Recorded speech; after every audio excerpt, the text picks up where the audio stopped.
Para falar de bases e dimensão de subespaços de Rn, a gente volta lá para o texto e a gente lembra da ideia de identificar os geradores que estão sobrando, né, de um subespaço e jogar eles fora. E a ideia é a seguinte: então a gente começa de um conjunto de geradores, V1, V2 até Vk, e a gente vai descartando. Suponha que eles são LD, e a gente, então um é combinação linear dos outros, a gente joga ele fora. Considera o outro conjunto de K menos 1 vetores. Se ainda ele for LD, um deles é combinação linear dos outros, então joga ele fora. E assim por diante, como isso é finito, né? Vai sobrar eventualmente um conjunto Li. Eventualmente no sentido de sempre, da palavra na língua inglesa, eventually, né? Que sempre vai sobrar um conjunto Li. Claro, a não ser que todos os vetores forem zero. Nesse caso, é só exemplo. Então, considere, por exemplo, você tem um espaço gerado por dois vetores, onde eles são múltiplos, tá? Em Rn. Então, eles são LD e a gente pode escrever simplesmente o W como gerado por um deles. Múltiplos e não nulos, tá? Se for não nulo, então o conjunto de todos os múltiplos de U. Uma reta pela origem, entre aspas. O conceito que está ligado ao conjunto minimal de geradores aí é o conceito de base. E a gente chama de base para um subespaço W de Rn, um conjunto Li de geradores. A gente viu isso já como base para um plano em R3, um plano que passa pela origem. Conjunto de Li de geradores vai ter dois geradores, um par de vetores não paralelos. E a gente consegue mostrar que todas as bases para o mesmo subespaço de Rn têm o mesmo número de vetores, porque a gente está pensando no subespaço como um conjunto gerado pelas combinações lineares de determinado conjunto de vetores. E a gente viu que isso então é uma representação paramétrica, né? E que não é única. Então, se perguntar se você escrever para uma outra representação paramétrica, onde os vetores geradores são também linearmente independentes, porque usar outra base, a gente tem um conjunto de mesmo número de elementos. A resposta é sim, todas as bases têm o mesmo número de elementos. E a demonstração é uma demonstração algébrica que você supõe que os conjuntos geradores, né, para o mesmo subespaço W, o 1, que vai o 1, o 2 até o K, V1, V2 até VL, são bases e tem números diferentes, K é diferente de L. A gente chega a uma contradição. Olha só, a ilustração é tomar o caso particular onde K é um conjunto de dois vetores e L é um conjunto de um vetor.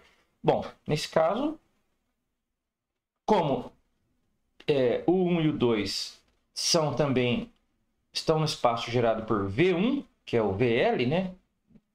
Então, ambos são múltiplos de V1. Então, são múltiplos entre si.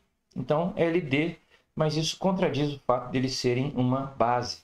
Então, esse é um argumento. É mais ou menos o mesmo argumento, só que com formalização ele fica um pouco mais longo de escrever. Não é difícil, mais longo.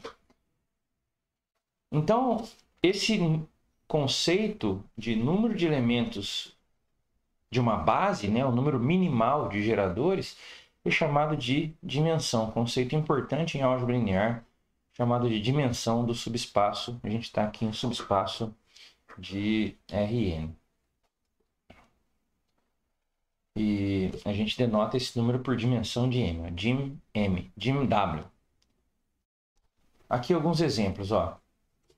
Se você considerar Rn como subespaço de si mesmo, você pega uma base para Rn e tem N elementos. Então, por exemplo, a base canônica. A base canônica é aquela que E1 é o 1, 0, 0, 0 até o N, né?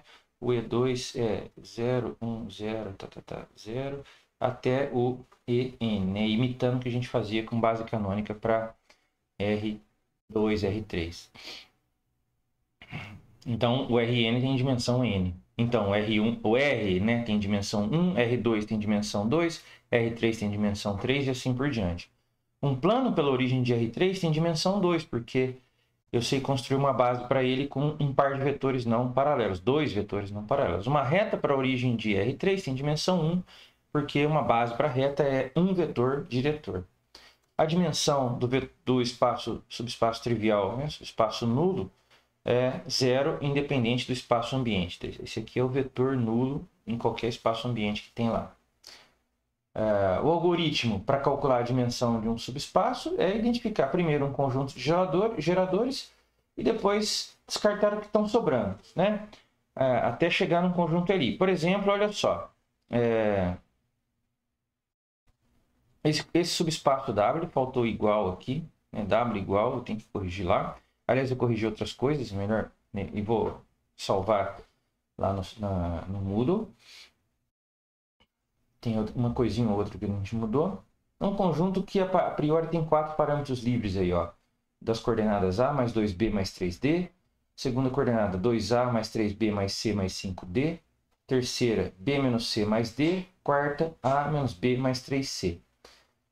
Então, é um subespaço de R4, que é o espaço gerado por esses 4 vetores aqui. A gente identifica lá, ó, os coeficientes do A, 1, 2, 0, menos 1.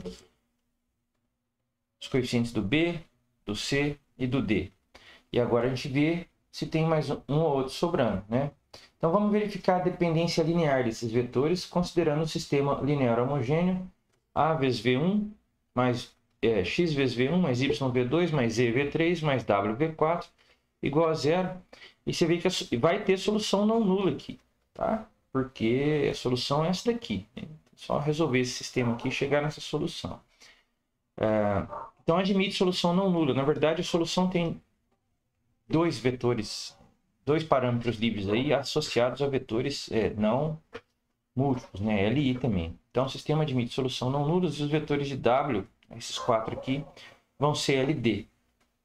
Eu podia observar, por exemplo, que o V4 ele é V1 mais V2, né? Então, ó, 1 mais 2, 3, 2 mais 3, 5, 0 mais 1, 1, menos 1 mais 1, 0. Então, o V4 já é linearmente dependente do V1 e V2. Então, ele, como gerador, ele pode ser jogado fora. Tá? Então, não precisa ficar lá. Mas o V3 também, porque se você pegar, por exemplo, nessa solução do sistema y igual a 1 e w igual a 0, o que você vai ter?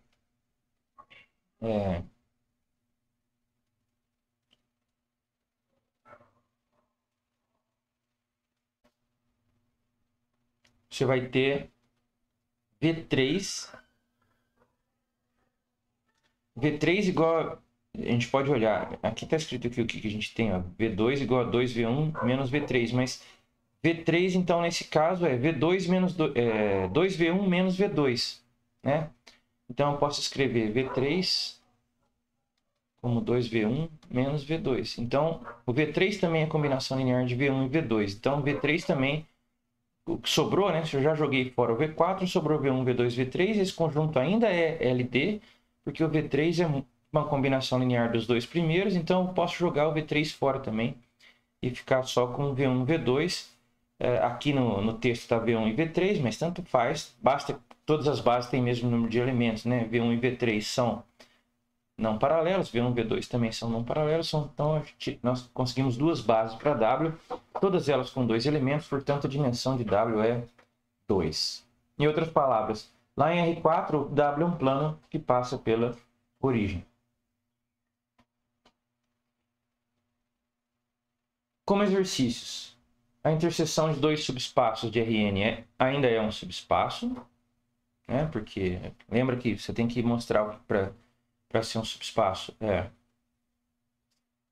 combinação linear de vetores do subespaço ainda está lá dentro.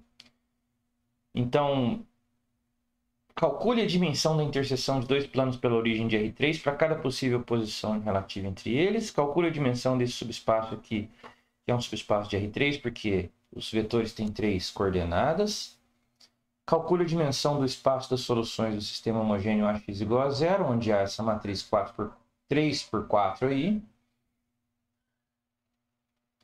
E tem esse exercício aqui que todos os subespaços de Rn podem ser vistos como soluções de sistema homogêneo, aquilo que eu falei para você lá, para vocês um pouco para trás, e que tem um roteiro aqui de escrever, e que depende dos subespaços ortogonais.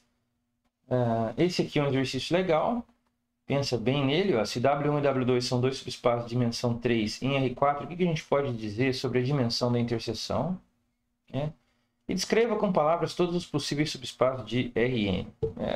Lembra aquela história que a gente fez para o subespaço de R3, né? Retas pela origem, planos pela origem e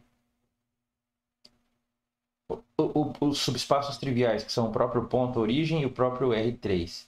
Então, descreva com palavras todos os que podem acontecer para Rn e a gente ainda volta para falar do tópico 20 aí, diagonalização de matrizes.